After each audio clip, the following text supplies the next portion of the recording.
ഗുരുഭ്യോ നമ. വിഘ്നേശ്വരായ നമ. എല്ലാ സജ്ജനങ്ങൾക്കും നമസ്കാരം. ശ്രീ മഹാഭാഗവതം ദശമം കേരള ഭാഷാഗാനം എഴുതിയത് പുറയന്നൂർ പരമേശ്വരൻ നമ്പൂതിരിപ്പാട്. ഇന്ന് 10ാമത്തെ അധ്യായമാണ് സമർപ്പിക്കുന്നത്. കഴിഞ്ഞ വീഡിയോയിൽ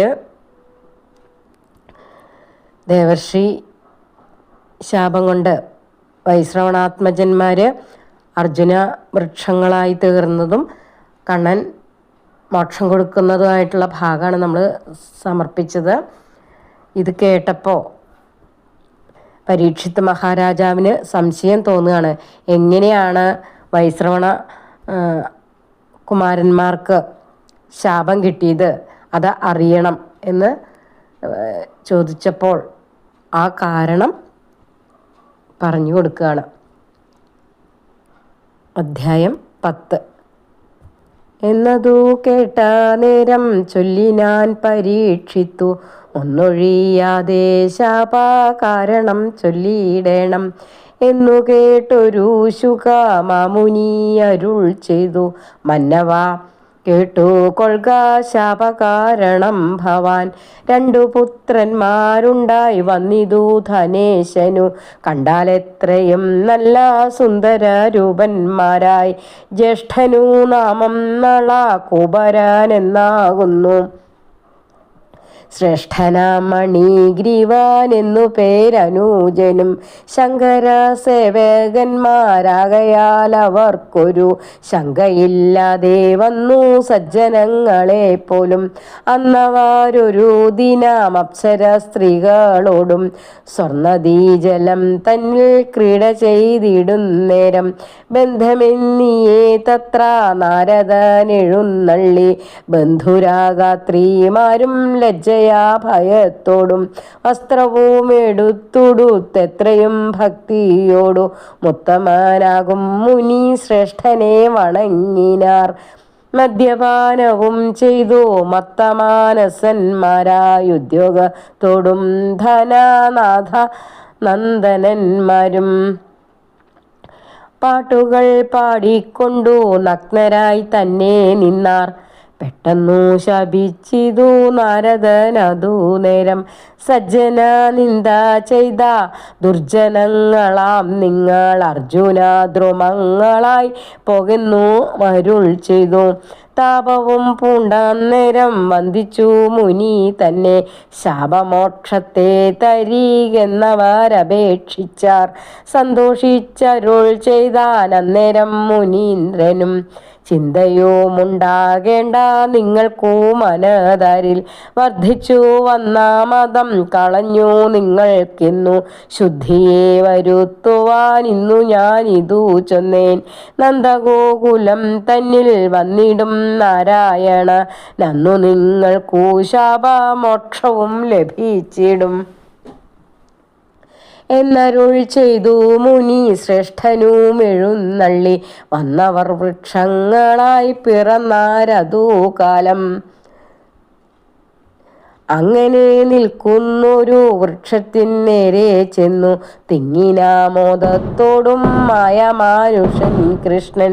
തന്നുടെ ഭക്തന്മാരിൽ ഉത്തമൻ ധനനാഥൻ, തന്നുടെ പുത്രന്മാർക്കു മോക്ഷത്തെ കൊടുപ്പാനും തന്നേക്കാൾ പ്രിയനായ നാരദ മഹാമുനി, തന്നുടെ വചനത്തെ സത്യമാക്കിയിടുവാനും 2 വൃക്ഷത്തിൻ്റെയും മധ്യേ പോയതു നേരം.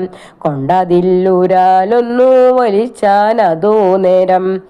വൃക്ഷങ്ങൾ മുറിഞ്ഞങ്ങു വീണിതു ധരണിയിൽ. തക്ഷണം ഘോരമായി കേട്ടിതങ്ങൊരു ശബ്ദം. അന്നേരം വൃക്ഷമധ്യേ നിന്നങ്ങു പുറപ്പെട്ടു സുന്ദരരൂപത്തോടും ദിവ്യമാം തേജസ്സോടും 2 പുരുഷ ശ്രേഷ്ഠന്മാരവർ വേഗത്തോടും കൊണ്ടൽ നേർവർണ്ണനാകും കൃഷ്ണനെ വണങ്ങിനാർ. എത്രയും സ്തുതിച്ചവർ ചൊല്ലിനാര, ഹോ ഞങ്ങളെത്രയും കൃതാർത്ഥരായി വന്നു നിൻ കാരുണ്യത്താൽ. നാരദ മഹാമുനി തന്നൊരു ശാപം തന്നെ പാരമിന്നനുഗ്രഹമായി വന്നു ദയാനിധേ. നിന്തിരുവടിയോടു സംസർഗം ലഭിക്കയാൽ എന്തിനീ വരേണ്ടതു ഞങ്ങൾക്കു ദയാനിധേ. അന്ധകാരങ്ങളെല്ലാം അകന്നു ഞങ്ങൾക്കിന്നു ബന്ധനാശന ഭവൽ പാദഭക്തിയുമുണ്ടായി. തൊൽപാദ ഭക്തിക്കിനി ചഞ്ചലം വരായി വതി നെപ്പോഴേ അനുഗ്രഹം നൽകണം കൃപയാലേ. ഇത്തരം വാക്കു കേട്ടു പാശബദ്ധനാം കൃഷ്ണ ഉത്തരം മന്ദഹാസം പൂണ്ടരുൾ ചെയ്തിടിനാൻ. നിങ്ങൾക്കു ശാപമോക്ഷം നൽകുവാനിവിടെ ഞാൻ മംഗലാരൂപന്മാരെ വന്നതെന്നറിഞ്ഞാലും നാരദ ശാപം നിങ്ങൾക്കുണ്ടായതറിഞ്ഞു ഞാൻ. ആരുള്ളൂ വിപ്രാശാപം നീക്കുവാൻ ഭുവനത്തിൽ ചിത്തശുദ്ധിയുമെങ്കിൽ ഭക്തിയും ദിനം തോറു മുത്തമന്മാരാം നിങ്ങൾക്കുണ്ടാകുമറിഞ്ഞ എങ്കിലോ മുന്നേ പോലെ വാണുകൊള്ളുവിൻ നിങ്ങൾ സങ്കടമുണ്ടാകയുമില്ലിനിയൊരു നാളും. ഇത്തരം നാഥൻ തൻ്റെ വാക്കുകൾ കേട്ട നേരം ചിത്തസന്തോഷത്തോടും വന്ദിച്ചു പോയാരവർ. ഇക്കഥ കേൾക്കുന്നവർ കാപത്തു നശിച്ചിടും. സൽക്കഥയായ 10-ാം അധ്യായം ചൊല്ലിയിടിനേൻ. ഈ വാക്കുകൾ ആ പൊന്നുണിക്കണ്ണൻ്റെ തൃപ്പാദത്തിൽ സമർപ്പിക്കുകയാണ്. ഇവിടെ ഇന്ന് പൂരം കൊടിയേറ്റാണ്, അതിൻ്റെ വെടിക്കെട്ടാണ് കേൾക്കുന്നത്. എല്ലാവർക്കും പൊന്നുണ്ണിക്കണ്ണൻ്റെ അനുഗ്രഹം എപ്പോഴും ഉണ്ടാകട്ടെ എന്ന് പ്രാർത്ഥിച്ചുകൊണ്ട് സമർപ്പിക്കുന്നു. ജയ് ശ്രീ രാധേ രാധേ രാധേ രാധേ രാധേ ശ്യാം.